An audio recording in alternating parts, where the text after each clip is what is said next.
read a tweet of someone that said, "People are idiots for wasting half a day at Defcon to see. Don't try this." I want to actually try a quick experiment. I'd like only the people in the overflow room to yell for a second. Can we go 1, 2, 3, yell?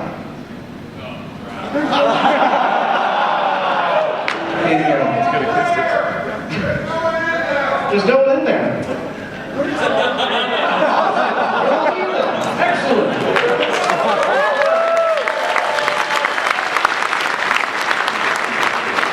So I was going to start with a talk that I've been working on about failure.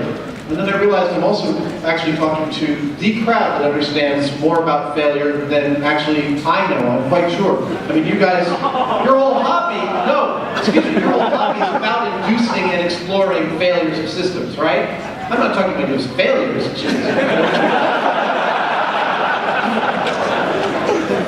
Failure has made me who I am today. And I want to talk a little bit about how that works. When I was 10 years old, I got into magic like every 10-year-old. And I got so into it, I ended up doing a magic show for my 5th grade class. Is that how we were? 10? Yeah, my 5th grade class, and I got a standing ovation from like 300 students. And it was phenomenal and intoxicating. The next year I put together a really great performance. And then I think his name was David Sachs. David Sachs was my volunteer to come up on stage, and I would cuff him in these chains behind his back, and he wouldn't be able to get out of them. And then I would demonstrate that I could get out of them, except that David got out of them. Which really kind of killed the whole flow of my performance. And because I was not prepared for this, I got really upset. I was 10. So after the performance, I was kind of, creepy and upset about it, and he came over, and, my teacher, Miss Levine, was like, "What's the matter?" And I was like, "David Sachs ruined my magic show." And David Sachs walks by, and the teacher says, "What did you do to him?" David Sachs is like, "I didn't do anything." And I then I think I called him a fat shit. That's when he punched me in the face. And David, I'm sorry. In 1999, I went from working for years in the commercial industry to working for Industrial Light and Magic. And it really was like graduating and going to heaven. It was exactly the thing that I pictured it was since I was 12 years old, working for some of my heroes, working on building spaceships, for Christ's sakes. And one of the offshoots of doing that, when you work in special effects, there are no actual jobs. You actually are constantly freelancing, you're constantly picking up work. Even if you're working full-time during the day, you're often doing night work for other people, department stores, whoever will pay you to build things because you've got to pay next month's rent. And one of the side effects of working in Industrial Light and Magic is all of a sudden, the fact that you can say you work in Industrial Light and Magic means that no one wants to see your resume anymore. They all think that that's enough. That means that you know what you're doing. And all of a sudden work starts coming from all over the place because it's a bigger pool of people who are doing their own G jobs and side jobs. And I love to call them G jobs, which stood for either government work or gravy work or both. And because I started getting all this great freelance work, I was enjoying an income about twice as big as I'd been making in the commercial industry. And I got this call from my friend Ben, and he said, there's this job that everyone in San Francisco is turned down right now. It's because there's not enough time. This big department store wants to have window displays going up for the new San Francisco ballpark for opening day. They want 6 weeks of these window displays. They want baseballs to pitch over the fences in these window displays. And I thought, I'm a mechanical guy, I've done pneumatics work, I've done some middling electronics and stuff, and I'm sure, I think I can do it. When you're bidding a job like this, you obviously want to bid what the market will bear. The fact that a big department store wants this window display in 5 days, this is a Monday, they need it installed on Saturday morning, means that you can charge double. Except that when I did my day rate and worked out how long it would take me to do it, and I doubled it, it still didn't look high enough. Because you can sometimes smell the right figure. And I knew that there also was this, the new Peace Mode laptop had just come out. And it turned out to be just the right amount to add on to this bid.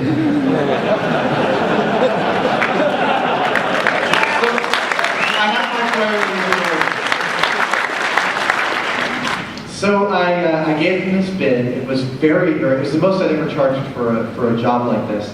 And I started doing the job. We picked up some pitching machines, picked up some adjustable relays at Granger, and started working out a system for reciprocating these baseballs and bringing them back in. And what I didn't, this story is going to be quite quick. What happens is that I didn't realize the movement of spheres through space is actually quite complex when you're moving them slowly. When you're moving them fast, they actually behave in a very repeatable and predictable fashion. When you're moving light spheres through air slowly, you can get these vagaries that make it very hard to predict where they're going to go, even if you have a really big a really big thing to catch them. And I noticed that I was getting about 100 balls to pitch over the fence at a time, and then one would fail.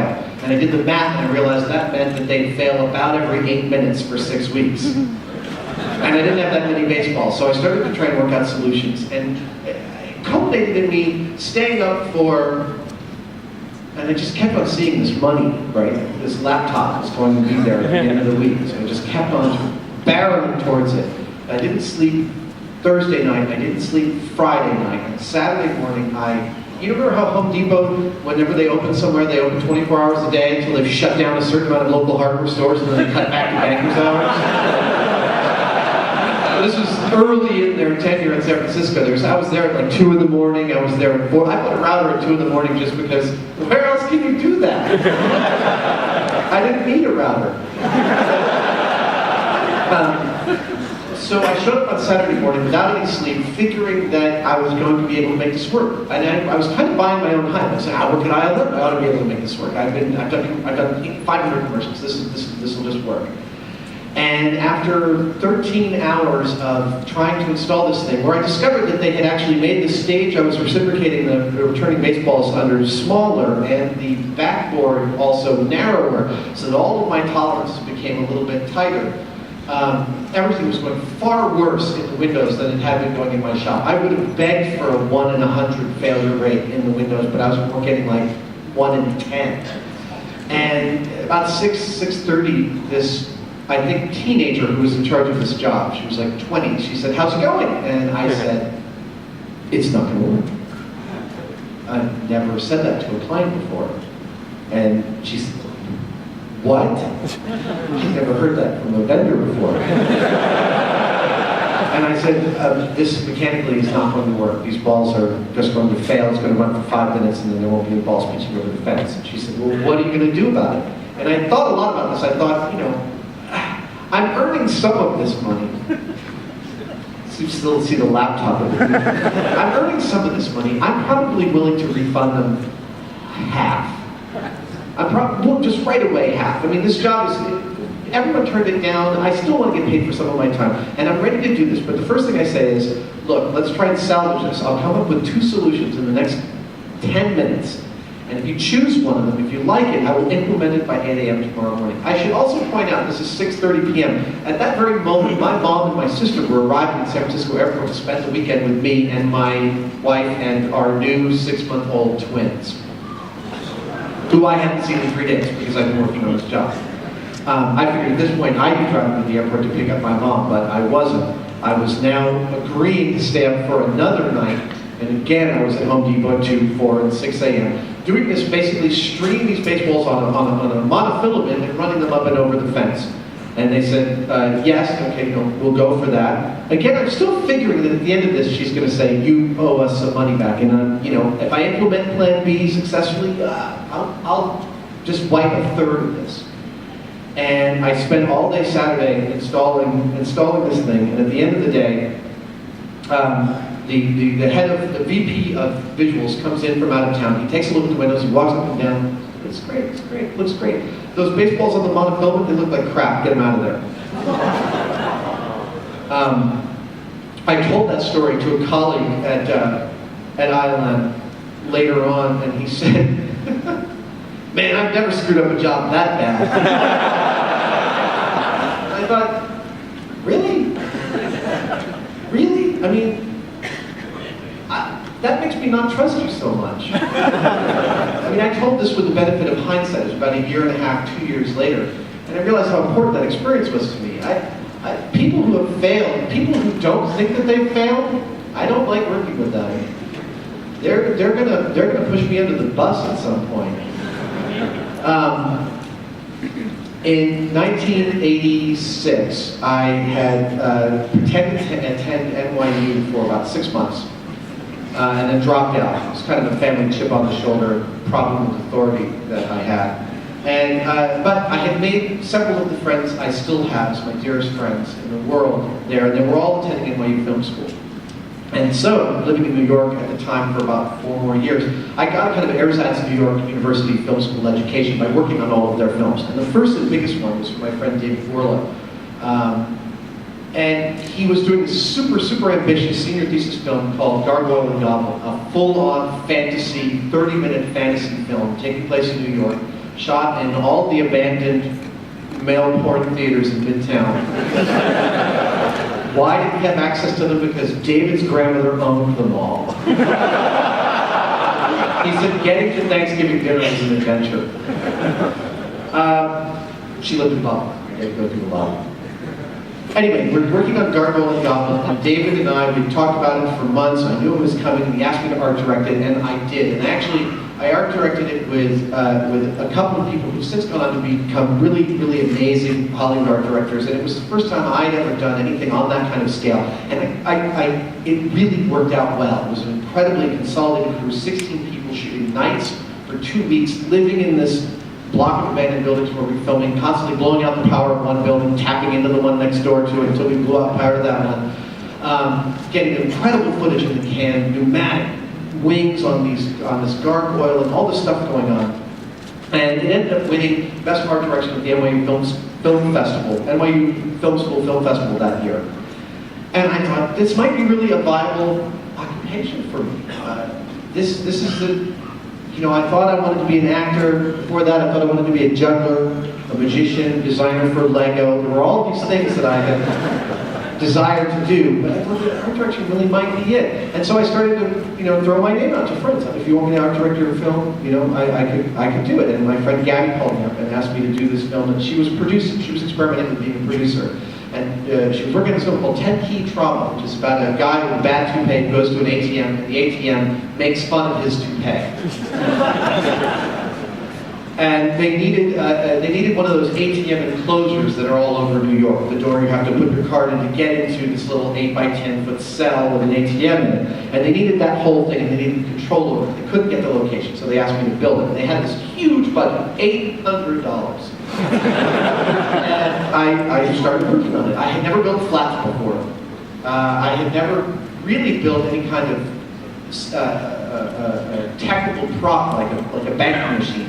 But again, I've been building things since I was 5 years old. Cardboard, I built anything out of cardboard. I felt like I had the chops to do this. And so I started to drag materials out to this distant remote location in Brooklyn at my friend Dave Messbaum's house, and building this set. First thing we needed was a floor. Dave had wall-to-wall carpeting, but those self-stick vinyl tiles.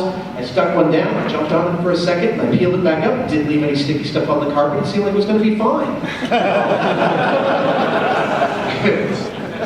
I had never built flats before, but I had seen the building flats when I was in all the plays in the drama club in high school, so I got some 1x3 wood, and I made some triangular braces, and I stretched some canvas over it, and those guys said, well, we've got some guys that can paint this, and I said, that's great. So I went off to work on the bank machine, and over about a month, I kept on assembling, I assembled more and more parts of this, and again, we came down to this Wednesday afternoon when I realized that the crew was all going to show up on Saturday morning, and I didn't have nearly as much ready as I was hoping to have. The bank machine was failing miserably. I'd been down to Canal Street. Remember Canal Street back in the 80s? I was down there at all the different surplus places buying pieces of hardware to make a viable bank machine, and pieces were cracking on me. I was painting things, the paint was crazing on me. I was hitting all the disasters that you hit within the special effects industry, except similar to the first story, I wasn't asking for anybody's help. I thought this was totally within my skill set. I could just do this. And again, from Wednesday to Saturday, I did not sleep. Saturday morning, I'd been in the location all night long. Oh, by the way, I showed up on location to discover that those tiles don't like to stay together on wall-to-wall carpeting. So the floor looked like crap. And then the paint that they put on the canvas on my flats was making the canvas wrinkle with this. I didn't know about the substrate you're supposed to put on canvas flats before you paint them. And the bag machine wasn't fitting in because I had gotten a couple of dimensions wrong. And I'm running around, basically attempting to run around enough so no one can say I'm not actually trying. But I'm 60 hours without sleep. I'm completely spent. And at one point, one of the crew members stops me, puts his hand on my shoulder and says, "You know what? Do you know what you're doing? Do you even know what you're doing?" And I really seriously thought, this is the delusion of grandeur at the time. I thought, I'll just say what Indiana Jones would say. I don't know, I'm making this up as I go along. And he didn't think it was funny. Just right over his head. And he put his other hand on my other shoulder and said, "Go home. We don't need you here anymore." And I went home, and I felt pretty bad. I felt really bad. I felt so bad, I didn't show up for the loadout 2.5 days later. I had heard that the crew pulled 2 all-nighters trying to film around my crappy set. At the moment they were doing the loadout, I was all the way across town having sex. And they found out. One of the downsides of working in small clusters of friends. At any rate, I went on that Monday to go pick up my toolkit. And the toolkit was this point of obsession with me. During the process of making this, working on this film, I'd found this leather sample case on the street in New York. You find everything on the street in New York, and I had filled it full of tools. It was the first toolkit that I made that was first order retrievability, which meant I didn't have to move any tool out of the way to get to any other tool, and I was really quite proud of it. And I got there, and there was literally a taped outline on the floor where my toolkit was, and a note saying, "We have your tools, call Gabby." Gabby, this is a close-knit circle of 18, 19-year-old kids in New York. There's a closeness you get with people at that age that is never equaled by anybody else for the rest of your lives. And these were my friends. Gabby was one of them. And I called Gabby from the location, and she started it and said, what did you do to me? I trusted you. I trusted you to do this. And I told these guys, the director of this film worked at a 7-Eleven for 5 months living with his parents to save up the money for this film. And as far as we can see, you pissed it all away, and none of it showed up on camera. If you could have done, she said, if you could have done anything to convince me that you are not worth being friends with, you have done it. Now get over here with every goddamn receipt that you have, because I want to see every penny that you spent. And I called my dad. I called my dad, and I was weeping. I felt like shit on your shoe. I felt worse than I've ever felt in my whole life. I've felt worse than that since then, I think. But at that point, that was the worst. And he said, "There's nothing you can do." He said, he said, "There's nothing you can do. You can move on from here." One of the most phenomenal pieces of advice I've ever gotten. And I went to Gabby's dorm room, and I somehow actually, through some kind of bistro-matics, accounted for every penny in the budget. And then when we were finished, it took about an hour, during which we didn't speak about anything but the budget. This was now an ex-friend of mine who was doing this with me. She said, "The crew is next door, and they want to talk to you." And now I'm starting to think, they're going to kick the crap out of me.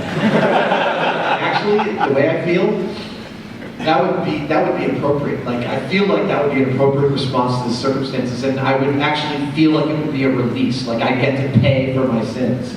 I'm thinking it's like Animal House, right? I open the door, and someone's going to pop and press the kiss, and they're going to kick me for a while and throw me out. So I open the door, and instead what I see is a dark room with the entire crew, 22 guys, all around the perimeter of the room. There's a chair in the middle of the room and a spotlight on the chair. I'm not kidding, I'm not exaggerating at all. And the first thought through my head, things literally on the graph of feeling like crap, it just blooped up a little bit, and I thought, at least now it makes a good story. I sat right down in the chair. One of them commented later, like, he sat down in the chair, like, immediately. Well, I know what my role is. I sat down in the chair, and the director sat and read out a list of about 100 things that I had said that I would do that I did not achieve in the course of screwing up his senior thesis film. And he didn't miss a trick. I mean, he had everything down. And at the end of this, which took about 25 minutes, oh, by the way, each time it gets to something really interesting, a member of the crew might pop in and go, yeah, man, that really pissed me off. Peanut gallery comments from around. I can't see anybody. It's just a spotlight on my face. And at the end, he says, do you have anything to say? And I said, no, I really don't. I cannot tell you how bad I feel, how responsible I feel. You're 100% right. You haven't missed a trick. I take responsibility for everything. I recognize that means nothing. I'm sorry that my apology means nothing. I'm sorry on like 5 different meta levels of sorry. And I know that all of them don't mean anything to you, and I'm sorry for that too. And he says, there's this long pause after I said that. I don't think I was quite as funny. And he says, we're not trying to bring you down, man.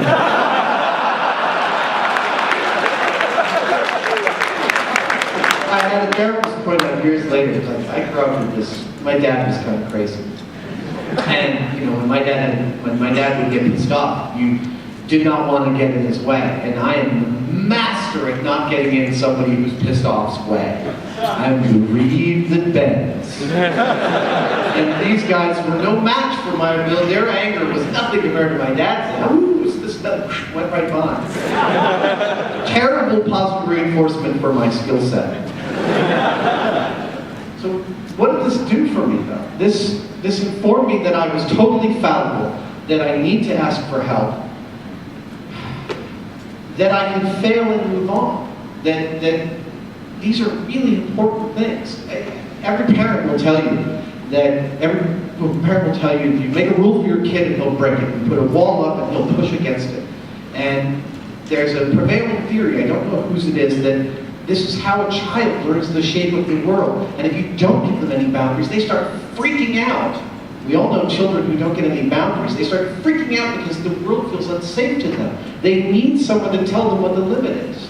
And I think that failure in my life has worked in the exact same way. It doesn't teach me the limit of the world, but it teaches me the shape of my intuition. And if there's one thing I've learned as the dilettante, journeyman polymath that I aspire to be my whole life, it's that a craftsman isn't somebody who doesn't make mistakes. There's somebody who can smell the mistakes happening before you do, and they can stop them happening in their tracks. It's not about the cessation of failure, it's about recognizing that it's occurring, recognizing that it's going to be an inherent part of the process, and recognizing that you've got to dance with it. And then sometimes it's going to catch up with you. Sometimes you're going to screw things up so badly, and it's going to be fine in the end. I've worked in places where they're so failure averse, if a supervisor is messing up a job, other people will start to show up to help them finish the job. But no one talks to the supervisor and tells them that they're screwing up. He's just, all of a sudden, the crew's got a little bigger. And consequently, you end up with people who, work in these companies for 20 years that don't realize that they've been screwing things up all the time because no one's telling them. I don't trust people that haven't failed. There's a Raymond Chandler quote about his hero. He wrote a phenomenal essay about his hero, Philip Marlowe, called The Simple Art of Murder. If you haven't read it, I would read it. It is, along with Self-Reliance by Ralph Waldo Emerson, probably one of the single most important pieces of writing to me as far as what it means to be a person of honor in the world. And at the end of this, he says, he gives all these great qualities about his hero, his range of awareness, his sense of pride, his ethics system. And in the end, he says, if the world were full of people like him, it would be a very safe place to live without being too boring to be worth living in. And that's what I aspire to. Thank you.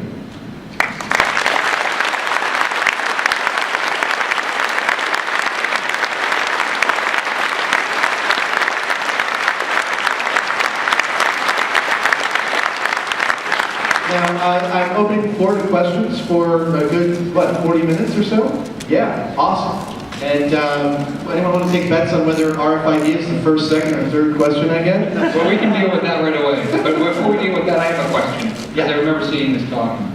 Did you ever make friendships with that the person that audited you? Gabby, actually Gabby and her husband came out to San Francisco about a year ago, and she and her, they and their kids and me and my kids had a lovely lunch together. And you know, after 20 years, it really is water under the bridge. But I have rarely had a thing with friends go so sour. Thank you. Now for this RFID thing. Render. Do I seem familiar to you at all? Yes. How badly do you want to punch me in the face? That's fine. Look, honestly, I'm going to finish the RFID thing just by saying the truth is more boring than you think. If you go and read all the press accounts, I will tell you that the companies that were in on that phone call, the Texas Instruments phone call that I spoke so famously about, their account of that phone call is factually entirely correct. And that's all I'm going to say on the subject. I just wanted to apologize. I did not mean to cause you any harm. That's fine. And if you want it, you can have a copy of my book. Excellent. Okay. Is this signed?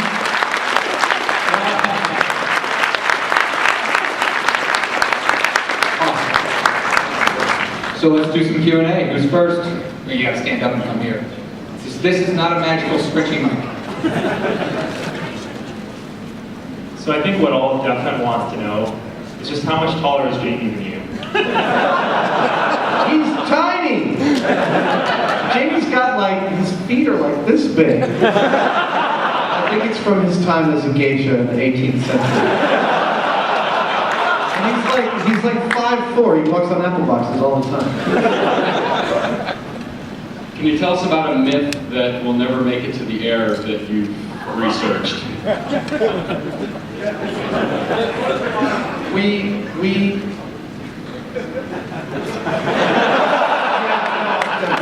How far do I go? There's only been a couple. A lot of people ask about the spectacular things that Discovery won't allow us to do, and honestly, if you see my talks, I say this repeatedly, the truth is that the things they don't let us do are often the things they think are too boring. Coat hanger against high-end speaker cable. All that kind of stuff, right? They still don't think my high fidelity episode is worth running. But we did explore, I'm just going to say we explored a myth involving lots and lots of liquid oxygen. And in my time on Mythbusters, working with all different explosives, there's nothing that frightens me more than flammable gases. Except that flammable gases are a cakewalk compared to liquid oxygen. It is terrifying, and when you start really going into the material that we read and did a little bit of experimenting with, totally unpredictable. Oh yeah.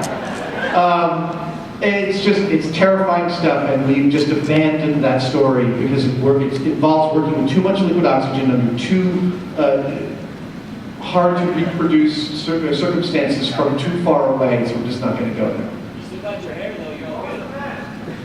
I'm not going to tell you that. Speaking of failure, what's the most epic failure you ever had on Mythbusters? On Mythbusters, we were doing 22,000-foot fall. I know this instantly. I mean, there's been a lot. We had one recently where Jamie left the emergency brake on a car that had to drive. But it's actually really funny because you can see him. He's alone on this hilltop, and there's cameras on him, and we're away, looking at what's happening. And you watch the camera footage, like this uncut 5-minute take of Jamie watching as their car's gone, and he's wondering why it went the way it went. And then you can watch the penny drop in his eye.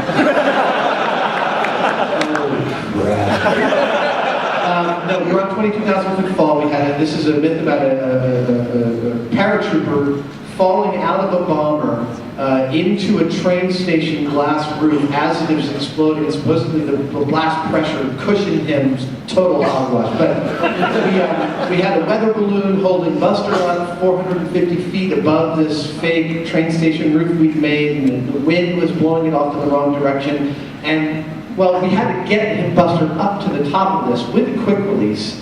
And it involved, we're also shooting up at Angels Camp north of San Francisco during the California heat wave about 4 years ago. It was 118 degrees in the shade. We actually had to stop working at 10 or 11 a.m. because the fire department was going to shut us down because the fire hazard was too high after that. So we're getting on set at 3 in the morning and working by car headlights until dawn when we're, go to set up Buster on the balloon, we're going to rise him up. And whenever you're taking the system off tie off and releasing it into something else, there's this transition moment. And I hadn't thought through the transition moment. I had this like extra length of about a foot of rope between where Buster was tied off, the weather balloons were about to take him up, and I had 5 people on guy wires ready to release him. And I cut this tying wire, and the force of him going up gave rope burns to all 5 people holding guy wires. And everything went pear-shaped. I mean, the whole Buster starts to float away. We're running after him. Worse than that, it's Friday. We're supposed to be finishing this. What happens next is that we're done working for a week in 118 degrees, and I know instantly that we'll be back at 3 a.m. the next morning to do it again. And yeah, it was awful. It was the worst screw-up I've ever had. I consoled myself with the fact that they don't really, on a big scale, happen that often, and we were able to accommodate it. Hello, my heart is pounding here, so please excuse me.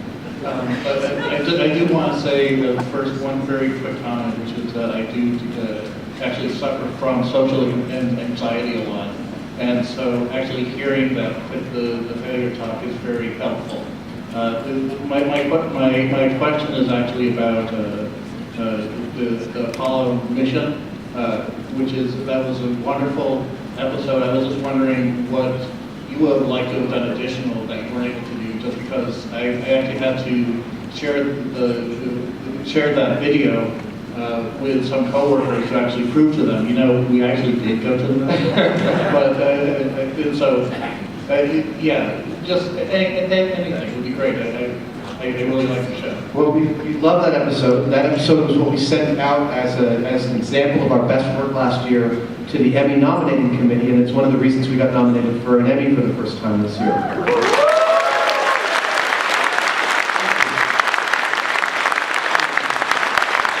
There's plenty of material in the Apollo moon landing. I mean, we have a whole other hour's worth of material we could do. We chose the stuff that we're most interested in. And it doesn't seem to have convinced anybody who needed convincing, unfortunately. The need for a good conspiracy theory, I think, is too hard to shake. I think it's a deep-seated need for just to find out that someone's in charge. The curious thing is that no one's in charge, except the systems administrators. Despite all the failure that he decided to share, hypothetically, if zombies were to attack, can I live in your basement? What? Can I live with you in your basement, just like, take a folder? I'm not sure I'd let you in. I'd be under a shoot first, ask questions later kind of dude. By the way, if zombies did attack, my favorite weapon would be the lawnmower, but that's just because I'm deeply in love with that Peter Jackson film, Dead Alive.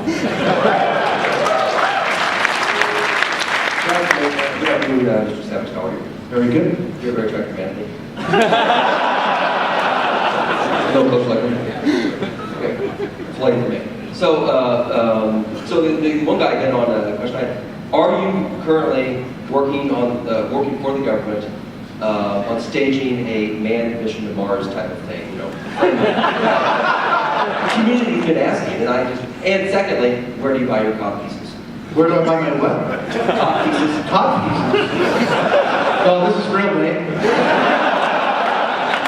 No, we're not working for the government helping them fake anything. You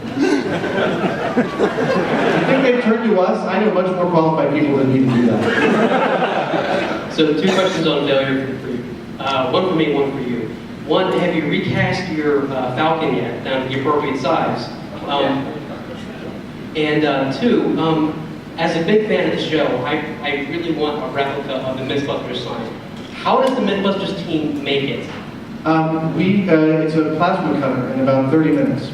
Honestly, we draw up the letters. I think the last one, we had a producer leave the show. He took one with him, so I had to remake it about 3 years ago. I made the original. No, I think Jamie made the original one. I made the second one. We just cut out the letters and then weld them all the way around to another sign. I don't have a plastic cutter. Can I get you to make me one? It would be pretty expensive, I have to admit. As for the Maltese Falcon, earlier this year, I actually got to spend some time having an audience with a real Maltese Falcon. And I was able to take a couple hundred photographs of it.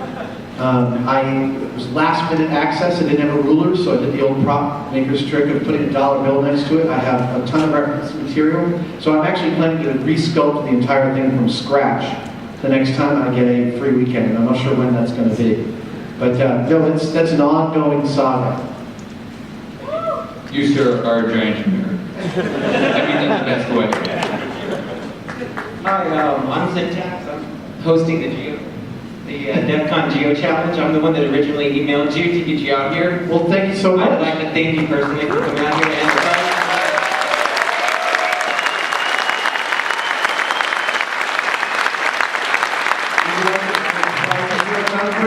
we got the prizes. They're on one set of them is on display over at our booth in the contest area. That's great. And there's been a lot of excitement. It was a first-year event. It's really drawn a lot of attention to it. So I'd like to thank you for coming and for the prizes that you donated for our event. My pleasure. My first question in his email was like, yeah, sure, I'll give you some prizes, but do you think you could get me in to speak at Defcon?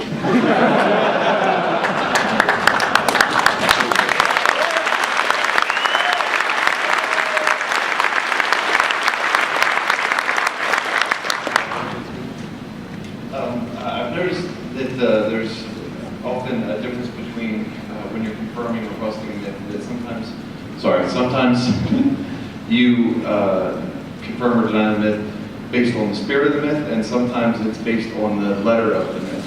Is there any reason for that difference?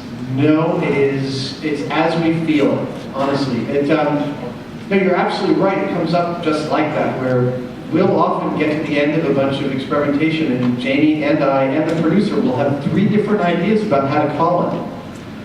We've even sent a blueprint to the editor saying, well, this one's busted. And the editor sent back information, sent back word going, I've watched the cut, and here are the reasons I actually don't think it's busted. We're like, wow, you're totally right. All right, let's call it plausible.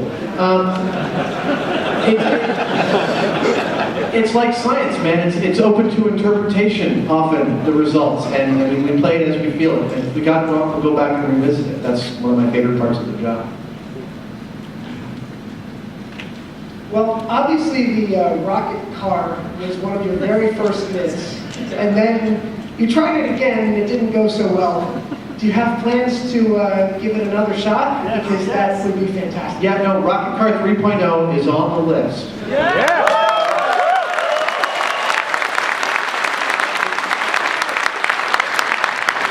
And even though we built that ramp in 2 days for a total of about $5,000, was one of the most expensive episodes we've ever filmed. I think it cost us somewhere close to $100,000 to get the whole crew to the desert and get that whole thing set up. The two guys from the company that built that rocket, the guys who we interviewed on the show, who asked for their titles to be changed from rocket makers to rocket experts,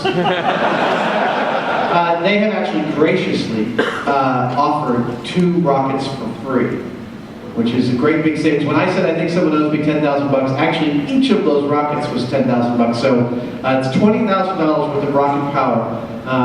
At a certain point, I think we will see Rocket Car 3.0.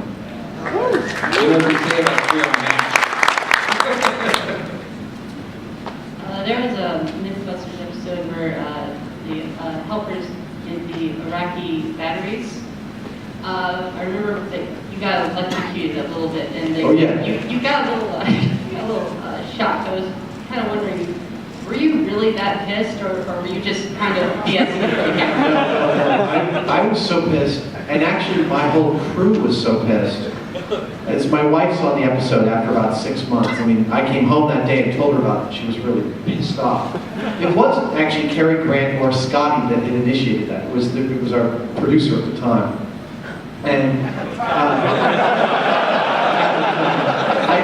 so I I told my wife about it, and she saw the episode. She said, it actually doesn't come across as bad as you made it sound when you came home. And I said, well, that's because actually my crew refused to go outside and film me during the 10 minutes I was calming down because I was so enraged.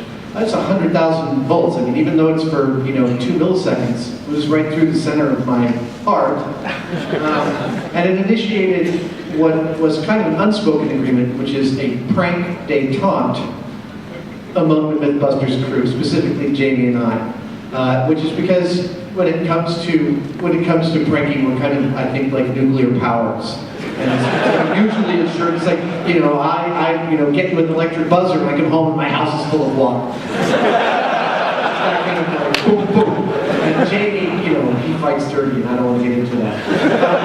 It came into, actually the other thing that initiated the prank detente was that I fall asleep everywhere I go. In a moving vehicle, I fall asleep instantly. And I snore really loudly. It drives Jamie nuts. So I drive myself to locations now, but we used to all go in a crew van, and I'd be in the way back like, and Jamie would like occasionally take a little bit of water from his bottle and he'd pour it on my crotch. Actually, your jeans make this kind of natural little pocket. You just work a few grams at a time.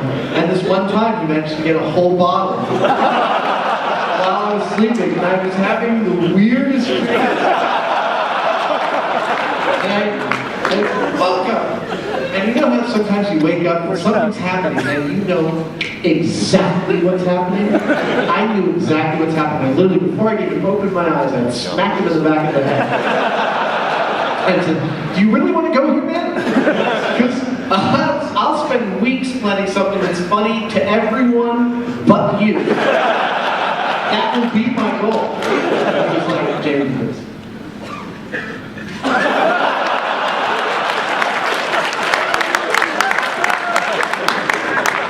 You're absolutely right on that.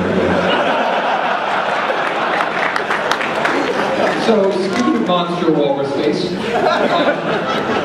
I got a quick question. You having a good time here? Very, very good. I love talking to engineers. I love talking to the geeks. I usually ask how many people have yelled at their television at me, but how many of you have actually called me an idiot to your television?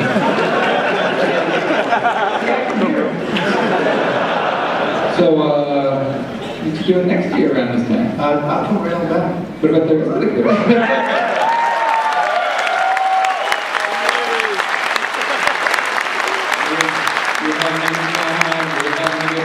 You got friends, we got friends. I'll see if I can bring some. I don't know if I can get Jamie to come out. Well, come on, we love you. He's very antisocial. Oh, he's antisocial?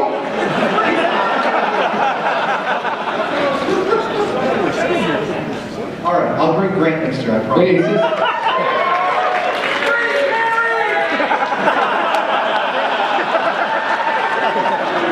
You think she's going to come for an invite like that?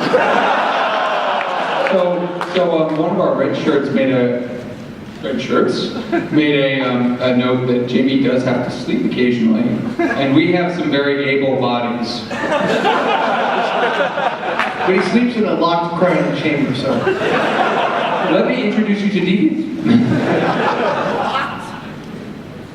So, Adam, you've blown stuff up a couple of times at my school in New Mexico now, and I just wanted to ask, even though I've already heard it from Carrie and Grant what theirs was, what's your favorite explosion? My favorite explosion?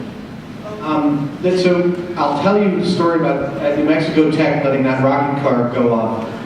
You'll see, if you watch the episode again, you'll see the light glow across my eyes, and you see this like pure joy reaction on my face. And you see there's something funny with my mouth. It's because I'm actually drooling. I drooled on camera. I tried to cover it up.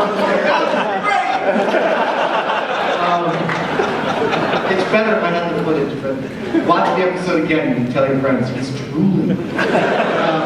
My favorite explosions, honestly, are actually not technically explosions. It's watching hot water heaters fail.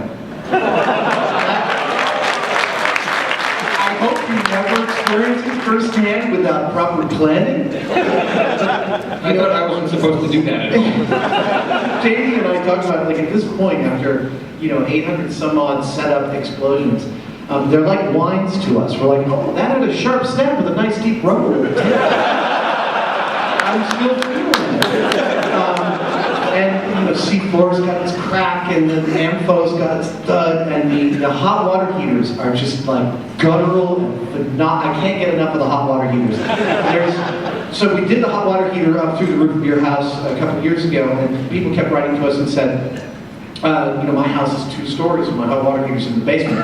So coming up in October, during the new set of premieres we have coming up, we actually did a hot water heater, and we set it loose in a 2-story house that we built.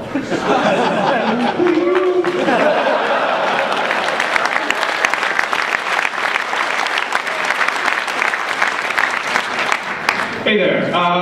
So normally in the TV show, you have a narrator, and a narrator tends to, cast Jamie as kind of like the well-thinking, thoughtful guy, and you as kind of the goofball guy. So first off, do you have any say over what they say? And if not, have you ever had any conflicts over what they sort of put over the episode? That's a good question.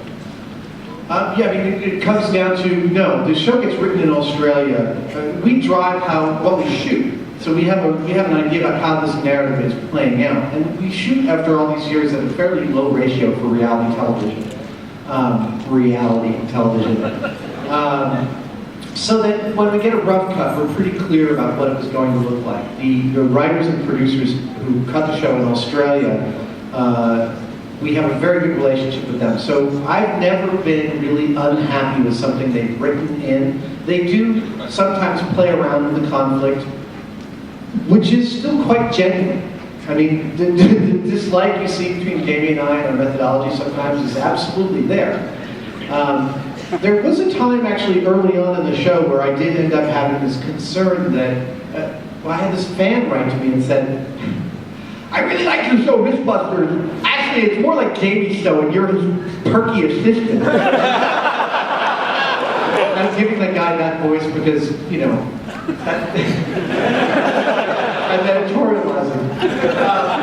And I actually was like, is this how people are perceiving this show? Because really, the fundament is our interest level and our ideas and what we're doing. It is an absolute partnership in every sense of the word, and the most important professional partnership that I'll probably ever have. And it's with a guy who drives me nuts.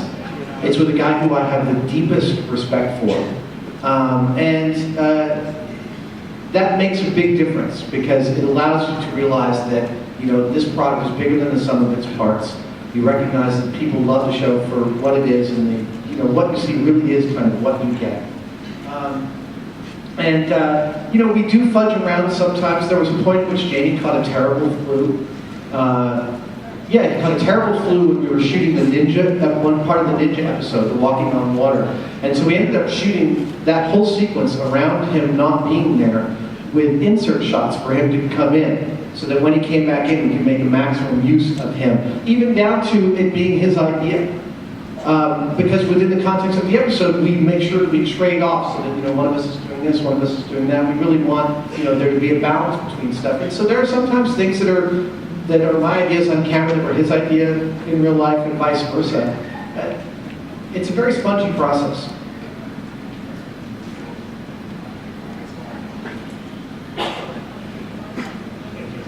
Thanks for being here. Great talk. My question's in 2 parts, and they definitely are related. One, within your entire time during Mythbusters, have you ever gone through a myth that has really challenged or opposed something that you truly believed or felt within yourself, saying, hey, this can't possibly happen because of I know X, Y, and Z, or I believe X, Y, and Z, and this thing happened. Have you ever had something like that, and can you explain that? Also, if this has ever happened to you, do you somehow see that as maybe a shortcoming or a failure in your own kind of beliefs or philosophy of anything? And could you describe how that might be, or how that could have ever affected you? Okay, so it's a great question. A great pair of questions. We're often asked if we prefer busting things or making them or proving them, and we're really agnostic when it comes to that. We don't care. whether we're going to bust it or make it or prove it. We have been wrong. We're wrong all the time about what our intuition is, about what's going to happen. We've got one coming up called Dirty versus Clean Car, where the result absolutely knocked our fracking socks off, and it's going to be hilarious, and it's going to be, I think, kind of controversial. That being said, we did an episode years ago called Killer Cable Snap, which is something every fisherman in the world believes is the case, which is if you stress a braided cable to its breaking point, as it breaks, it'll whip around and slice you in half, like right out of a Ghost ship or something like that. And like I said, there's not a fisherman in the world who doesn't know that this is true, that it's happened, people had their legs cut off and all sorts of stuff. And so we set up a beautiful experimental process that Jamie designed of figuring out how to get cables to snap and whip in a specific direction by wrapping them around a bollard, which we bolted down to this floor in this abandoned building on Naval Base.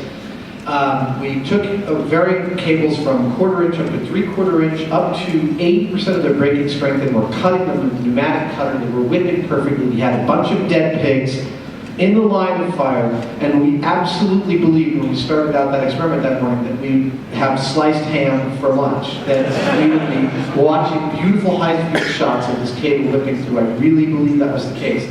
And after the 4th pig we merely dented and did not break the skin on, I thought through our process, and I thought, our process is good. I'm sure our process is good. 80% of it's breaking. We can't ask for much more than 90%. We're really right there, and we should be seeing something that approximates the slicing of flesh. And I called up our head researcher on it, Linda Wolkovich, and said, do we have any first-person accounts of people getting sliced in half by a whipping cable? And I'm eliminating aircraft carriers, because those cables that launch the planes are like I-beams. They're not whipping at all. They're moving, and they're heavy, and they're big, and they will kill you, but not in the way that this myth posits. And she went back and she said, we have one doctor, but he treated someone after it had happened. It was probably a cable that pulled him up against a pylon on a dock or something like that. Again, that'd cut your legs off, but it's not a whipping cable. And we finished that day busting that myth. And I don't consider it a shortcoming that we were totally wrong. I consider it thrilling. Again, it's the shape of one's intuition. And the process of figuring out how something is going to work is a process of realizing that you were wrong most of the time. And I think that's actually, for my money, we didn't set out to make a show that was scientifically educational. And if we had, we would have failed. But what I think we do give to people in terms of their understanding of how science works is we show how messy it is. I think that's really important that people understand. It's not people in white lab coats going, my experiment was a success. That it's, my experiment yielded data. And so we don't mind at all when we're wrong. And we've got 4 minutes left, so. 1 minute left. Hey, got a very simple question. Now that you've gotten in touch with this community, a little louder. Now that you've gotten in touch with this community obviously loves the show. Does that mean we'll see more computer-related myths on Mythbusters?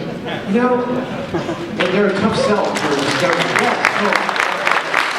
Actually, the very first season, we wanted to buy 2 computers and sign them both, do the same exact things with both of them, sign them onto internet accounts, and yet one, we would click "Don't send me spam" buttons and see what happened. And they're a tough sell. Really, for the most part, we're allowed to do what we kind of want to do, but Discovery draws the line on stuff they feel is going to be visually completely unwatchable, and so we're still trying to sell the stuff like that. But yes, no, the brain trust that I am seeing here, I'm hoping absolutely for more computer-related myths.